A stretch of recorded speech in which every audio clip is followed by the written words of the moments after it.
Let's get more on today's market reaction to the 2024 election results. For that, we have Steve Sosnick joining us here on set, Interactive Brokers chief strategist. Steve, we just had a great rundown from Sozzy and from Jared Blickery down at the New York Stock Exchange, just about some of the action that we're seeing. Clearly a risk-on mentality that we're seeing play out on Wall Street. When you take a look at the sizes of the gains today, given the uncertainty, is the market a little bit ahead of itself?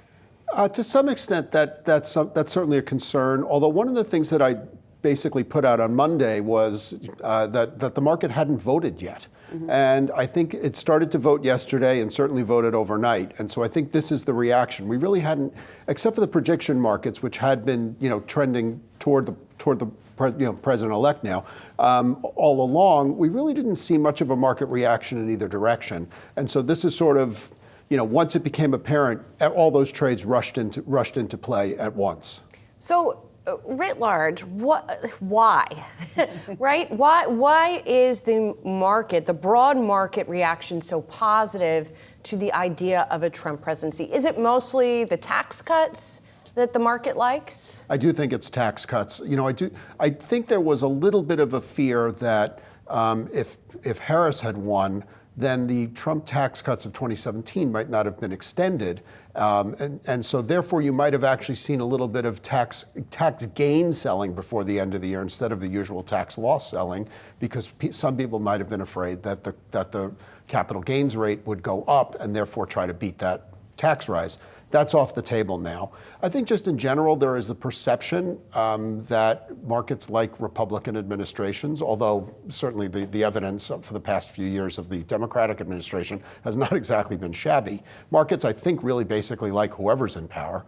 And I do think some of it is predicated on the fact that perhaps the market's thinking that maybe we have a little bit of a split here, because markets do tend to prefer splits in the long run rather than one party holding all the levers of power. I'll leave that one to some of the others to debate. Steve, when you take a look at specifically at the move in yields here this morning, the bonds under pressure, seeing this massive uptick in yields, at what point does this become problematic for the Fed? Or I guess, and how much does this complicate not only what's going to happen later this week, obviously, but looking ahead into 2025 and taking into account the tariff policies? I think the Fed's got a real job ahead of themselves here, because the Fed, Chairman Powell is always very clear: we don't control fiscal policy, we don't control tax policy. But now you're facing this big unknown. I think it would be strange, if not, I think it would be so out of character for the Fed not to cut rates tomorrow, because they've telegraphed like crazy the idea that 25 basis points is coming. The question will be, how do they go forward? One of the things to keep in mind is, since the last Fed meeting, when they cut rates 50 basis points, the Fed funds futures a year out are basically 1 full percentage point higher. So the market has backed off a lot of it, because, quite frankly, we have a strong economy. We have some wage pressures out of the labor market. This, depending on what policies are implied here from the new administration, that could actually raise the cost of labor, which is probably why a lot of people voted for him, but that doesn't help on the inflation front. Mm-hmm. So the Fed has a very tricky job ahead of them.